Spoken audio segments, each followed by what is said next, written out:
ఇంటి ముందు భోగి మంట కోసం ట్యూస్డే ఈవినింగ్ పుల్లలు ఏరుకోవడానికి మావయ్యతో వెళ్ళాం. లాక్కొని పిక్కొని ఎలా అయితే ఏంటి అంత పెద్ద కట్టెని తెచ్చుకున్నాము. ఏ దేవస్థానం నువ్వేమన్నా పిచ్చిదానవా ఇంటి పొలం కొట్టుకుంటున్నావు? పుల్లలు ఏరుకోవడానికి పిచ్చిదాని అనుకుంటున్నావా? మరి భోగి మంట పేర్చుతున్నా. కట్టెలు కొట్టడం అంత ఈజీ కాదు బ్రో. ఇంకా పని అవ్వదని మా మావయ్యకి ఇచ్చేసాను. మా మావయ్య పాపం కష్టపడి మొత్తం అన్ని కర్రలు కట్టి మొత్తం అన్ని భోగి మంటకి రెడీ చేశాడు.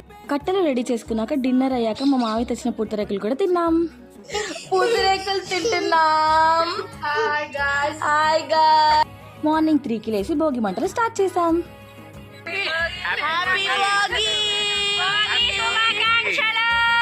మేము వేసిన ముగ్గు నేను మాత్రం వేయలేదు గైస్, మా చెల్లి మా మమ్మీ వేశారు.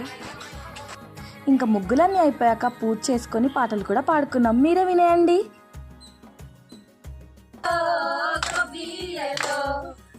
విత్తనం వేశారంట, ఏమి విత్తనం వేశారంట, రాజాగారి తోటలో జామ విత్తనం వేశారంట.